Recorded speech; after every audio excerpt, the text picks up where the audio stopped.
Welcome everyone. Welcome everyone to the fourth virtual session of the Southwest Festival of Japan. Today we have haiku workshop inspired by the Pillow Book of Sei Shonagan, led by Dr. Vari Mackenzie. Now, it may look like I'm sitting in Japan, but I'm actually in Bunbury, Western Australia. And to that end, I wish to acknowledge the traditional owners of the land, the Wadandi Noor people, and to pay my respects to elders past, present, and emerging. My name is Carol McDowell, and I'm the Senior Officer, International Engagement for the City of Bunbury. Now, just a few housekeeping things before we get started. This session is being recorded and will be sent to everyone via a YouTube link after the session. If everyone could just pop into the chat room now, you should see down at the bottom of your screen a little chat bubble. If you could just pop in there and give us a hello, and let us know where you're from, that would be really great. And just let some more people in here. And we'll be taking questions along the way. If you have any thing you need clarified from Vari, just please pop that into the chat room there, and I'll ask Vari those questions. This is an interactive workshop, so at the end of the workshop, we'll be sharing haiku if you want to, either through the chat function, or you can unmute yourself and share your haiku with the group. So without further ado, it is my pleasure to introduce you to Dr. Vari Mackenzie. Dr. Mackenzie is an educator, artist, and scholar with teaching expertise in contemporary performance and creative writing. Today's session on the haiku is inspired by Vari's love of the poet courtier Sei Shonagan's Pillow Book. Vari, over to you. Thank you, Carol, and lovely to see some familiar faces and people tuning in from far and wide. So I'd love to know, just to start off with, if we have any scholars of Japanese literature amongst us, in which case I might wrap things up straight away because I'm drawing rather a long bow here. So maybe just if you are really across this area, please give me an indication in chat. You can sort of use one of the little icons to raise your hand, or just let me know if you're really familiar with classical Japanese literature. So I guess oh great, all right, we have some people who have some familiarity with some Japanese literature. So to us, I wanted to just flag that because to a specialist, it might seem like I'm drawing quite a long bow to connect haiku with the Pillow Book of Sei Shonagan. Because Shonagan was a gentlewoman in the court of Empress Teishi during the Heian-period in the late 10th century. And haiku found its heyday 500 years later. Sei Shonagan's Pillow Book is prose, but for her, nothing revealed a person's taste and aesthetic sensibility more clearly than the art of poetry. So she may well have approved of our session today. Right, I'm just going to share my screen, and I'll be doing that in and out of today's session. So just bear with me while I find the right buttons.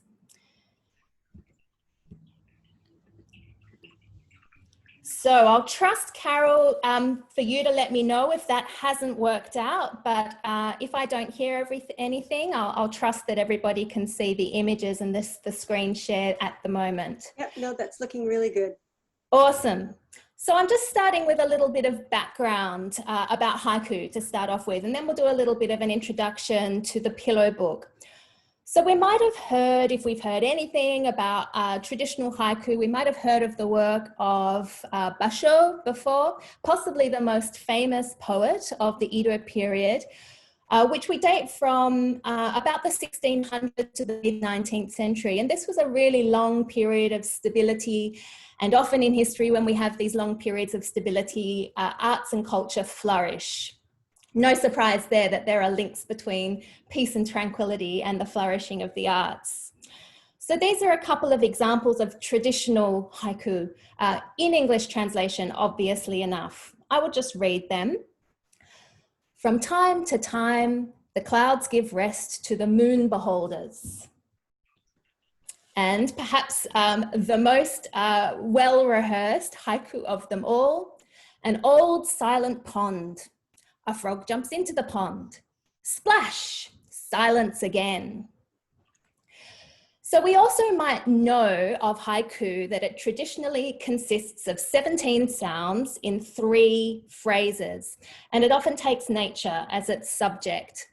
So this form and structure can be really appealing constraints. I really like working within constraints, but it's important to note that because we're writing in English and not Japanese, it really doesn't make sense to be too literal with the traditional form, particularly the counting of syllables, etc. So I would invite you to be really playful with today's session. So most contemporary practitioners don't strictly adhere to the sound counts or really the requirement for it to address a nature theme, but rather contemporary practitioners will preserve the philosophy of the haiku, where that might be understood as focusing on a brief moment in time. The poem should be read in one breath. It uses provocative and colorful images and a sense of sudden insight. Let's look at a couple more examples. Overripe sushi. The master is full of regret. I kill an ant and realize my 3 children have been watching. So what do you notice here? Because we're in the Zoom room, I guess that's going to count as a rhetorical question, but please do feel free to pop any responses you have along the way into the chat. I do really want this to be an interactive session. So I'll just stop my screen share at this point. So yeah, contrast, yes, exactly. That's a really good observation there. So we could also see that there were lines to structure the experience that's being explored in that sort of single breath. And we might also recall the way the lines structure that impression. So the overripe sushi is a pretty strong opening gambit, but for me, the smell, the roil in my stomach that we might associate with overripe sushi really kicks in with lines 2 and 3. So that's sort of like a cut. There's this cut between the first line and the second and third line. And that's really clear in the 20th century example as well. So the idea of killing an ant is one thing, but then to realize that your children have witnessed you killing an ant and sort of takes it somewhere else. So keep that idea of the cut or the turn in mind, because we will return to that later on in the session. All right, so just to introduce then the pillow book of Sei Shonagan. She lived at the height of the Heian-period. Like I said, that was sort of 500 years before the height of haiku. And Heian was another period of sort of peace and tranquility and stability. It roughly translates as peace and tranquility, Heian. It went from about 794 to 1186, and we saw again a sort of a flourishing of Japanese culture at this time. Sei Shonagan entered Empress Teishi's court as a gentlewoman when she was in her late 20s, and she was about 10 years older than the Empress herself. And she remained in the Empress's service for 7 years until the death of the Empress in childbirth, sadly. And all that we know about her life comes from the Pillow Book. So the Pillow Book is a sort of a journal of observations and musings based on her time at court. It's a pretty unusual literary work. It's an odd collection of nature descriptions, anecdotes, character sketches, daily life at court, and perhaps most famously, her lists. And this is one of the things I find most appealing about the Pillow Book. So the work is really idiosyncratic. It's strongly flavored by her personality. It claims to be written for her own amusement only, but perhaps she protests too much. We know that literary games, particularly poetic allusion and witty poetic play for flirting, for social observation and social point scoring, were a really important part of life at court. So like most memoir then, we might say that the Pillow Book is intimate and personal, but also a public performance. So I don't take her too literally when she claims that she was writing it merely for her own amusement. It's just too good to keep to yourself. All right, so on with our first exercise then. I'm going to share the screen again. And I'll just roll down to my next little image. There you go. There's a depiction of Sei Shonagan.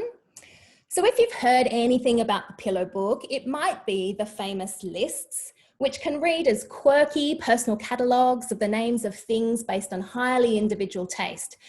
But they may well have been intended as catalogues of shared taste and knowledge. So this is a good example of the personal and public nature of the work. Let's look at a couple of examples. This is Sei Shonagan's Refined and Elegant Things. A girl's overrobe of white on white over pale grey. The eggs of the spot-billed duck. Shaved ice with a sweet syrup served with a shiny new metal bowl. A crystal rosary. Wisteria flowers. Snow on plum blossoms. An adorable little child eating strawberries. And another. Things that create the appearance of deep emotion. The sound of your voice when you're constantly blowing your running nose as you talk, plucking your eyebrows. So the titles of each section in the Pillow Book is just taken from the first line. So it's not really a title, but it sort of functions like a title. And that's an idea we'll come back to. So notice here how rich the imagery is. Notice too the contrast between short and long phrases and descriptions, which prose permits, but the haiku form rules out. But we're taking inspiration from Sei Shonagan today. So to begin, here is a list of some of her other lists. And I'll just rely on Carol to let me know if there's something there that's not visible. I trust you can see them all. So these are some of the other titles of works that then compose part of sections of the Pillow Book. Things later regretted. Disturbing things. Things that can't be compared. Rare things. Splendid things. Things of elegant beauty. Infuriating things. So here's our first little exercise. Select one or two of these ways of structuring lists or come up with your own. Use the title as a prompt to generate items that might come under that category for you. And really don't worry at all about the end point for now. Just jot down anything that comes to mind, guided by your personal taste and sensibility. Let's take a couple of minutes to do that. And I've got some imagining music for you. You can turn it down if it's not to your taste, but it's also just to have something going on whilst we're in the Zoom room. I'll let you know when time's up and then we'll move on to the next step. So check in again in 2 minutes. So Vari, just to clarify, we just choose one of those like things later. Yeah, I would start off by selecting one and thinking about any items that would come under that category for you. Okay. And if you are working quite quickly, come up with another one. So you've got 2 bodies of material, just jotting down any ideas that might come up under the category of things later regretted, for example. All right, here we go, 2 minutes.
Okay, that's about 2 minutes.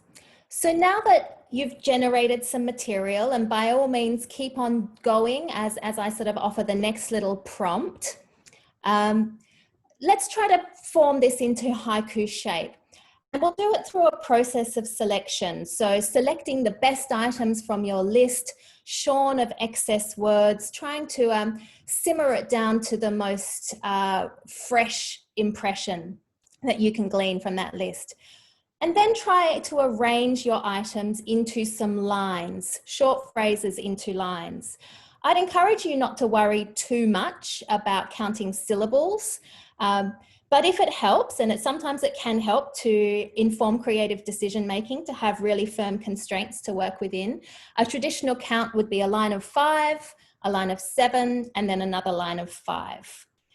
If you're the kind of person who works really quickly, maybe try to do 2 of these. So 2 different listing topics with your list underneath.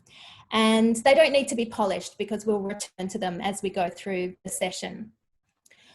Another little tip, the haiku doesn't need to say what the list is. In fact, it might even be better if it doesn't say what the list is. We could also cheat a little and title our haiku like Sei Shonagan does, so that there is a sense of revealing what the list is. But really, for this first exercise, the haiku is just a shaped version of nothing more than the items in your list. So hopefully really accessible. Okay, I see a message. Hard to focus with the music. Maybe, so turn it down if it's not for you, but we'll try a different piece now, and about 3 minutes this time.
All right, how are we going? I'd like to invite people to share at the end, and we'll have a good lot of time set aside for sharing at the end. So I just remind you to keep in mind that work done in a workshop is a starting point for further exploration. It can be really useful for triggering and creating a lot of initiations, but not necessarily for having the right circumstances so that are conducive for you to make something into a polished version. So after the workshop, feel free to use any aspect of these prompts for writing that I'm offering today, and then be prepared to abandon the constraints. It really doesn't matter what prompts the starting point, you can go anywhere with it. All right, so another screen share.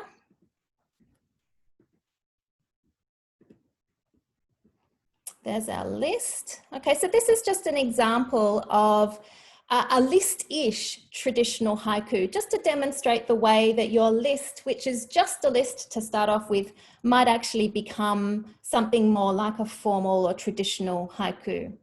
So this example from Issa: don't weep, insects, lovers, stars themselves must part. So this might have started life, if Issa were part of our workshop today, with things that must part.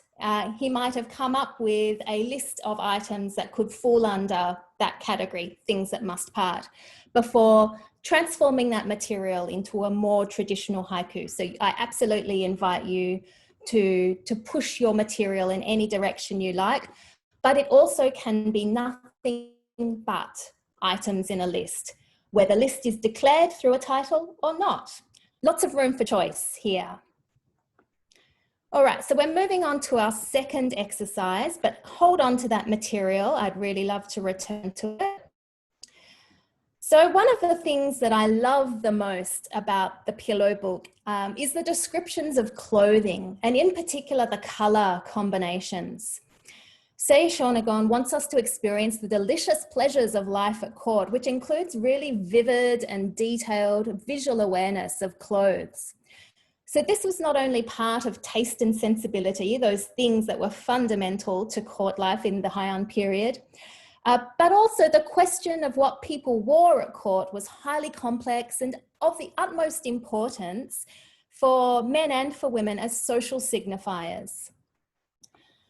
So I'd like to just read a short section exemplifying this kind of writing from Sei Shonagan. And I'm reading from Meredith McKinney's translation. It's not the most famous or well known, but I favour McKinney's translation because she's an Australian scholar of Japanese literature and because she's a woman. So this is from the section which just takes its title from the first line, the sliding panels that close off the northeast corner. On this particular day, a large green porcelain vase had been placed at the foot of the nearby veranda railing with a mass of absolutely gorgeous branches of flowering cherry, 5 feet long or more, arranged in it with the flowers spilling out over the railing. His Excellency Korachika, the Grand Councillor, arrived around noon. He was wearing a rather soft and supple cloak in the cherry blossom combination over deep violet gathered trousers of heavy brocade and white underrobes, and he had arranged the sleeves of his wonderfully glowing deep scarlet purple damask cloak for display. The Emperor was present, so His Excellency placed himself on the narrow veranda outside the door to converse. Inside the blinds, we gentlewomen sat with our cherry blossom combination Chinese jackets worn draped loosely back from the shoulders. Our robes were a fine blend of wisteria and carrier yellow and other seasonal combinations. The sleeves all spilling out on display below the blinds that hung from the little half-panel shutters. It goes on, and there's quite a lot of that kind of material. And for me, it's just a sensory wash with these descriptions of colors. So there's something really quite interesting going on in these descriptions of clothes. So McKinney explains that the clothing worn in numerous layers arranged to produce delightful color combinations called kasane, or layering. That word literally means layering. So for example, wisteria, which appeared earlier amongst the refined and elegant things, is achieved through a layering of pale violet grey over a vivid green, recalling spring leaves. So when the term wisteria is used to describe the item of clothing worn, it actually refers to a colour combination. Cherry blossom, which the gentlewomen of Sei Shonagan were wearing, is pale pink, but cherry blossom combination is a white over red or a white over dark violet. And these are both spring combinations, and that's our link to haiku. So this is the other reason I'm justifying using this sorts of material for our workshop today. We have a seasonal connection, which is a traditional part of haiku form. So sharing screen again. So here is a list of some of the colors and combinations, kasane, that are in the pillow book. And as with the personal and public nature of the work, clothing was a matter of finding room for individual expression within strict protocols, and seasonal colour choices was part of the prescribed items of attire worn at court. Similarly, a traditional haiku would include a kigo, or seasonal word. So that's our link. The colours of the clothing, particularly the combinations described by Sei Shonagan, is responding to seasons, just as a traditional haiku form will include seasonal references, which we understand through that term kigo. So this time we begin with a list of the pillow book's season colours, and you can see that the colours there also refer to colour combinations. So autumn leaf ochre, for example, is a reddish yellow, which was composed of a scarlet warp and yellow weft in the fabric. The chestnut brown is a pale brown, but it's also understood in kasane as clove tan over white. So taking these as inspiration, select one and give it to an object associated with a season. It might be an item of clothing like Sei Shonagan's soft and supple cloak in cherry blossom combination, or it might be the large green porcelain vase holding branches of flowering cherry. It might be a seasonal object or item that's with you in your world where you are at the moment, wherever you are in the world, or you might use these often spring themed and Japanese associated words to sort of think about something that might belong from that place and time. So let's take a couple of minutes to do that. And again, don't worry too much about haiku lines or haiku form. We'll do that in a second phase. Just generate some phrases that describe seasonal objects through colours. So a number of short phrases that describe seasonal objects, and using any of these words that are appearing on the screen right now. So a couple more minutes of thinking music, writing music.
All right, that's some more very exciting music. Maybe we'll return to the more mellow one next. So, sticking with that theme, now it's time to take your material and see if we can transform it into haiku shape, one object per haiku.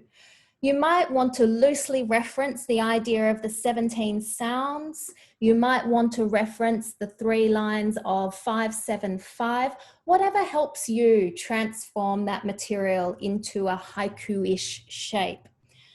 So a few more minutes now to work with that material and see if you can come up with something. And we're moving towards having some material to share at the end. There'll be one final exercise, but see if you can just keep on working with the material as we go. So a few more minutes of writing time.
Okay, how are we going?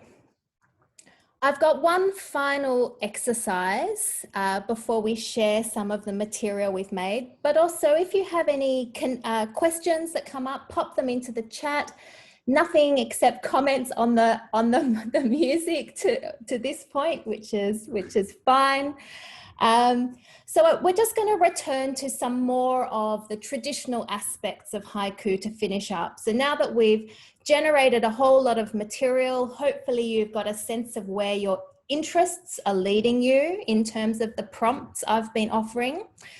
And at the beginning of the session, I mentioned something about the philosophy, the traditional philosophy of haiku, where there's a focus on a single moment in time with a sense of sudden insight.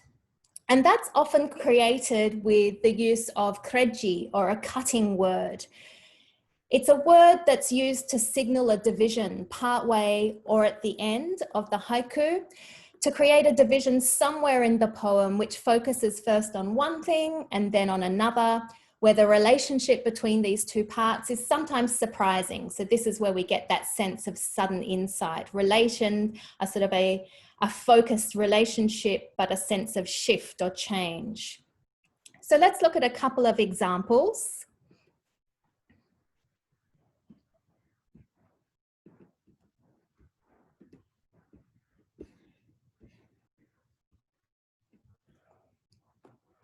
Spring going, birds crying and tears. in the eyes of fish. How cool the feeling of a wall against the feet. Siesta. Both are basho examples again. So what is there to notice here?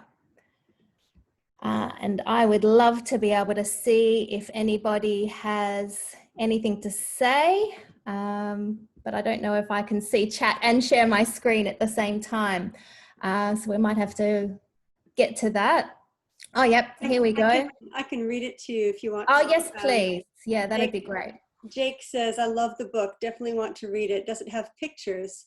And what was the name of the word you used for the cut? Yeah, so the cutting word is kreji, and you can actually see it on the shared screen there where I've just listed our prompts for today. So the season word kigo and the cutting word kreji. So it'd be great if people want to pop any responses into the chat, and Carol, maybe you can voice them for now. What is there to notice if we're thinking about traditional haiku form and the kreji in particular in terms of where the cut is positioned in those two examples from basho? That might be a rhetorical question unless something comes up. In the final line, Jake says in the final line.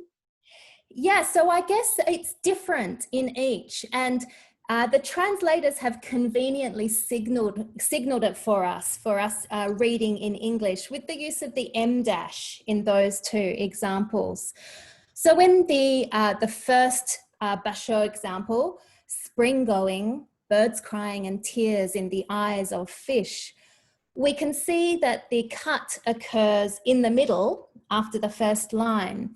And when a kreji appears in this position, it briefly cuts the stream of thought in this single breath poem and indicates that the poem consists of two interdependent thoughts.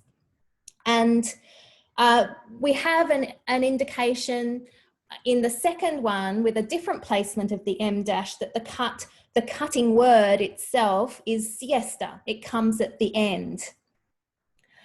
A sudden stop for a split second between lines. Yes, exactly. This sense of a sort of an intake of breath. And then in the second one, how cool the feeling of a wall against feet. Siesta. When it's placed at the end of a verse like that, it provides a sense of dignified ending. It concludes the verse with a heightened sense of closure, and that's a very traditional way to conclude a haiku.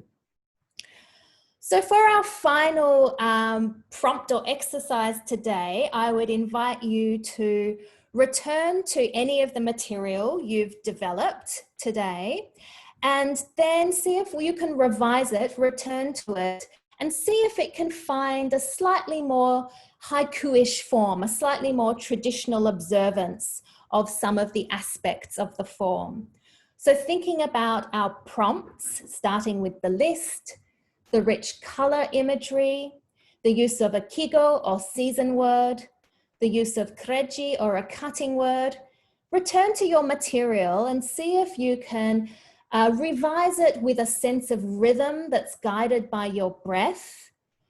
Some tips you might try in your revising is to change the order of the lines, to change the order of words within lines, and to play with punctuation. You might like to use the dash, the M dash, the long dash, as in the examples from basho above that the English translators have used, or you might like to try different stops midline, if that creates a sense of cut for you. We've seen some examples like that earlier today.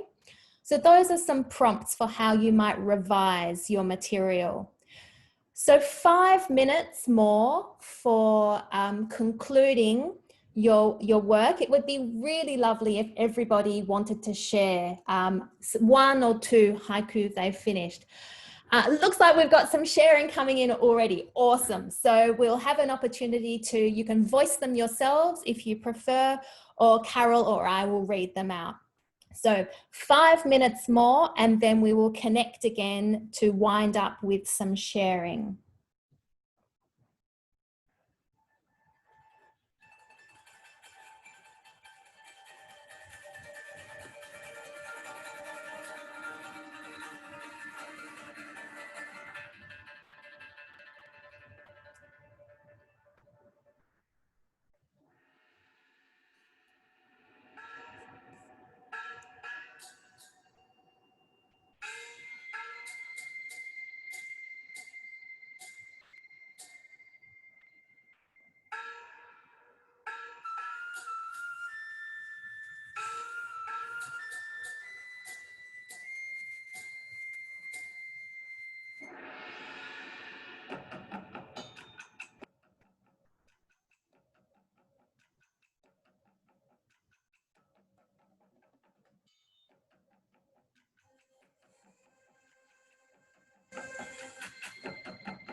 Vari, one thing we didn't think about is it's hard to do multi-lines in the chat because every time you hit enter, it sends the message. I just noticed that, and Jake has figured out how to do it. Jake, maybe can you share with us how you were able to take new lines in the chat without posting your lines individually?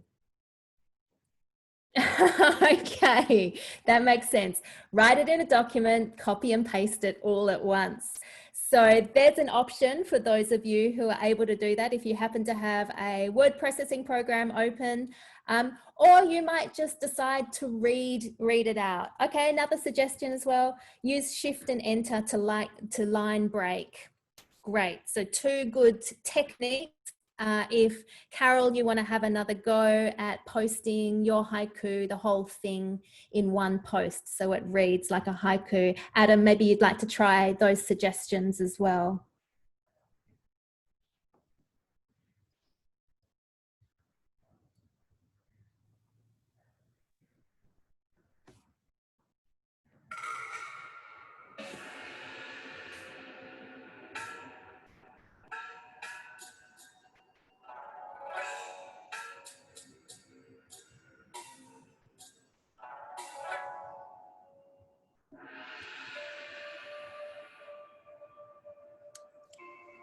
I just want to say hello to Linda. I can see she's just logged in and she's walking through the CVD. Hello, sorry, I had a meeting, so I'll just glide in quickly. That's all right. It's all recorded, so we'll send you a copy. Thank you. Great. Thanks, Barry. Thanks, Carol.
Okay, so that was our 5 minutes writing time to finish, and I can see there's some great haiku have been posted. It would be lovely if the authors would like to read their own, not obligatory, but is anybody keen to do that? I reckon that given we've got a sort of a manageable sized room, if you'd like to read, I think you could unmute yourself and just go for it, or give us a wave on the screen.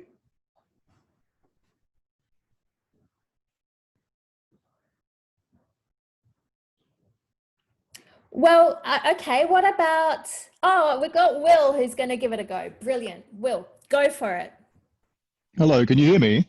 We can. Fantastic. Okay, well, surprisingly, since I've never written any haiku before, I've managed to come up with 3 little tiny pieces, so hopefully they'll meet with your approval, everyone. Slender fingers resting on piano keys, sleeping cats. That's the first one. Second one is sleeping woman, woken by chill wind, rain on city below. And the last one is golden and green, canola and wheat crops, spring duet. Lovely. I love the combination of traditional form there with some contemporary images, plus, you know, so I can hear our Sei Shonagan's colours coming through there. Oh, thank you, Will. That was really lovely. It's a pleasure. Would anybody else like to read their own work?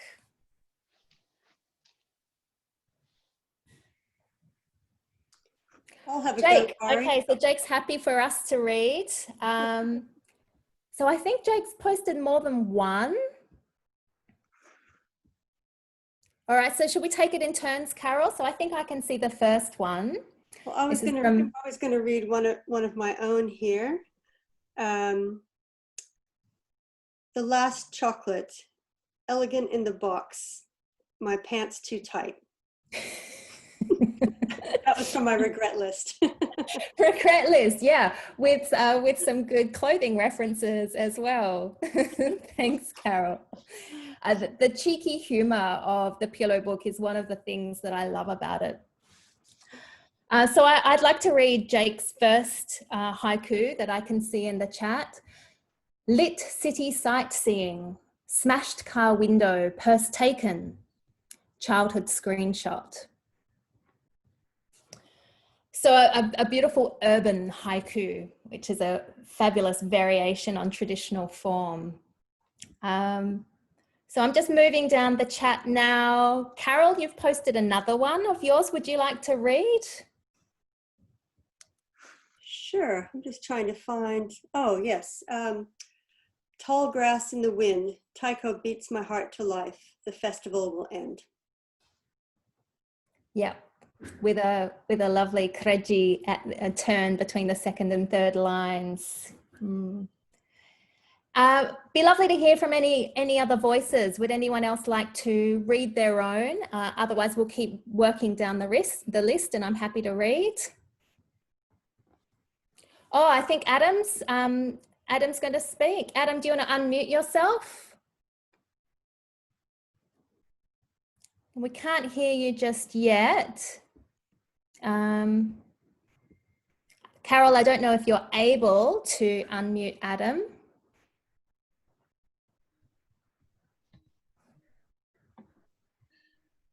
Can you hear me? Yes, we can. Okay, here we go. It goes like this. Swirl, zigzag ripples, widely white patterns view fall across the high skies. Lovely. So it seems to me as if that has listish origins, and then you've transformed it with a longer line at the end. That's really striking, Adam. Great. Thank you. And I have a second one. It's a little bit spare, but it's not like entirely formed, but it goes something like this.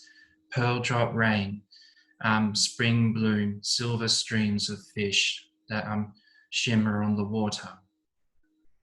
Beautiful, really evocative images. Thank you. Thank you. You're welcome. Anybody else? Carol, do you want to read from the list?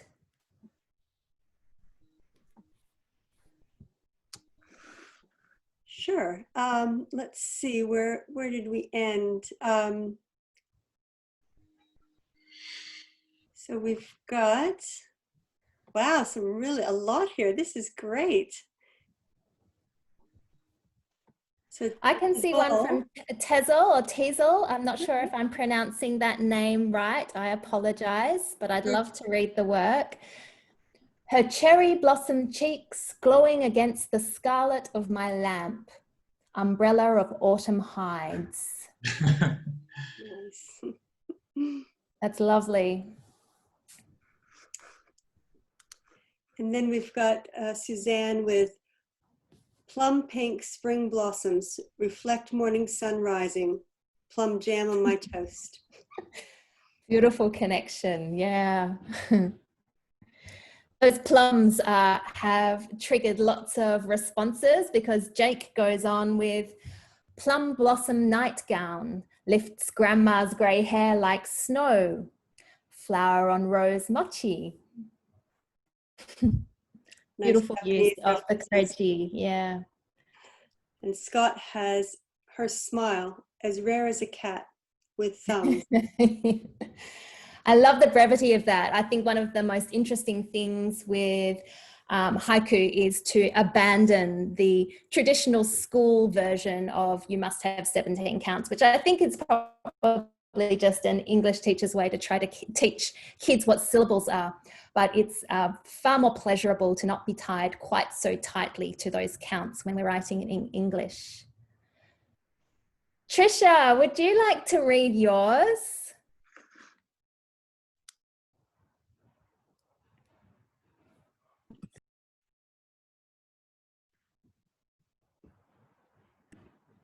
I think I've unmuted you. Yes, I've unmuted myself. I'm just looking for which one I typed up because I got a few here. I'm looking at Falling Jasmine. Falling Jasmine. I think it was, I'm still looking for it. Is it Falling Jasmine? Fragrance shrouds her contemplation. That's the one I'm looking at. Yes, and we're just moving into the season of Falling Jasmine. That's beautiful. Yeah. Do you want me to read another one? I haven't typed it up. I can read another one if you Please. like. Yes, please. Okay. So cream pink tinged, begonia cascading, dark green leaves. Thank you, Trish. That's lovely. I can see there are so many. We should start whizzing through these, Carol. If anyone is really keen to read their own, maybe you can like gesture madly so that I can cede the mic to you. But otherwise, I would really just love to read them out for the benefit of the recording. The next I can see is from Angie. The still pond captures harvest moon in blue black night, gold coins in water. It's not punctuated between line 2 and 3, but it feels to me like that's where the shift is. I hope I read that as you imagined, Angie. That was lovely.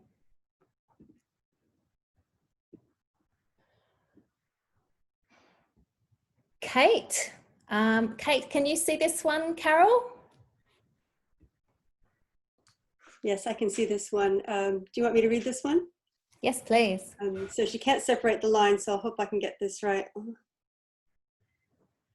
On the pathetic inmates at Zoo, hot beating sun. A lot of imagery there. Hi, this is Kate. Yeah, it's my feeling about Ueno Zoo and what an awful zoo it is, like all zoos. And of course, this the hot beating sun tells us that it's very hot. As we know, Tokyo is a very hot place. And yes, so the hot beating sun reflects the fact that it's summer. Kate, would you read it for us again? Can we hear it in your voice? Yep, can I just, sorry, I just find the chat. Sorry, I couldn't figure out how to, I'm on my iPad, so I have trouble figuring out how to, use it. Okay, on the pathetic inmates at Ueno Zoo, hot beating sun. Thank you. I can hear the lines now. Yeah. Thank you. Yeah. Jane, I've got Jane Flower next. Carol, do you want to read this one? Can you see it? Yes. Bracket fungi peeping from under a log. Life comes from decay. And I imagine that as the scarlet brackets, which have been around during the winter. Keeping with the color theme, I hope I'm not ascribing a color you're not imagining for that, Jane. Oh, well, you read this next one from Rory Jack. Is it Rory? The slap was not hard. It wasn't the blow which hurt, but the betrayal. Oh, beautifully understated. There's another one from Kate, but I'm not sure if it's complete. Fallen leaf ochre hue. That's one of those pillow book colors. Sorry. Yeah, it's someone got in before I could finish it, so I can try that one as well. Please. Sorry, I'm really bad on the iPad. Fallen leaf ochre hue of the persimmon in the Shojin Ryori. Beautiful. I'd love to see those Japanese words in writing. In kanji, you mean? Yeah, or even Yeah. just written, because we only have the first line here in the chat. Oh, it's there if you scroll down. Oh, okay, further down. Yeah. Next, we've got from Scott Patrick, clove tan, my arms leather from weeding. Oh, yes, I see the rest of Kate's now. And just to Angie, Vari, we will be able to circulate those documents for reference. Absolutely, happy to share. Yeah, and just to pick up on Jake's question from earlier about whether the pillow book is illustrated, I wish. Most editions have little line drawings, but they're really just there to offer traditional context. They're not original illustrations. I would love such an edition to be produced, but I've never That'd found be wonderful. one. Yeah. Carol, do you want to read for Leanne? Cherry blossom in the translucent crystal pine leaf, green kimono, striking. Ah, yes. A beautiful kreji at the end.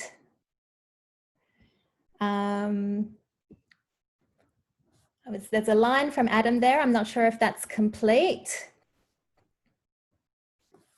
There's a complete one from Suzanne. I don't know if Suzanne would like to read.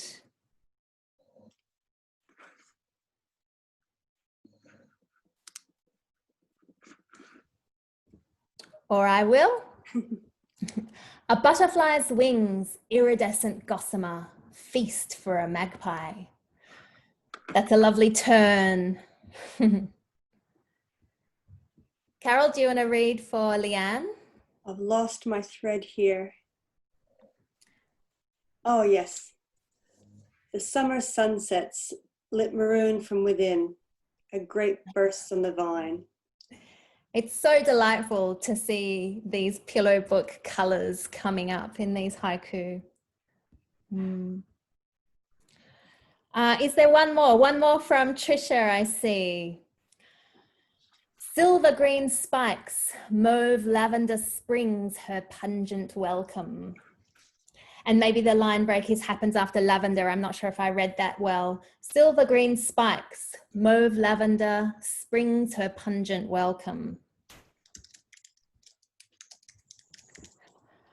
This is beautiful. Is anyone else desperate to share? Because I can see that it's 5:31 and I don't want to overstay my welcome. We've got a few more comments coming in. Can you read mine, Vari? Yeah, I'd love to. Or it's just bisected by a comment from Jake, but all three lines. I see. Okay. Yeah, I see. Fallen leaf ochre heart, where has my love gone? No more cherry blossom glances. Thank you.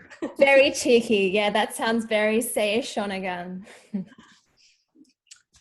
All right, everyone. I think we might have to call it there. What a great workshop. I hope everyone enjoyed that. I know I did, and fantastic that everyone got involved with your haiku, and some fantastic haiku there. Vari, do you have anything to add at the end? I'm just so thrilled. I've had so much fun. You know, like I said, when we hashed this plot, Carol, it was really all about my delight in the pillow book of Sei Shonagan. And this is a rather obscure taste. So it's been so much fun for me to share some of my pleasure that I take in this book. And I highly recommend Meredith McKinney's translation. It's Australian. She's an Australian scholar. And it's a really beautiful work. So, yeah. Excellent. Thank you so much, Vari. I, for one, am going to be going out to buy that book. Thank you, everyone, for joining us. We have one more virtual session as part of the Southwest Festival of Japan taking place tomorrow with Will Yeoman, who's actually on this workshop. So please join us tomorrow. Will's workshop is called Wabi Sabi and the Wonder of the Everyday, and it's about travel writing and photography using Japanese aesthetics such as Wabi Sabi. Of course, if you are able, if you're in Western Australia, you will be able, please come to our festival in Bunbury. It's this Saturday from 10 till 2 down at the Sterling Street Arts Center. There's also a movie, Penguin Highway at 2:30. And of course, we've got our stamp rally going on around town. So thank you, everyone, and see you next time. Thanks, everyone. Thank you. Thank you so much. It was great. Thank you. Brilliant. Thank you. You.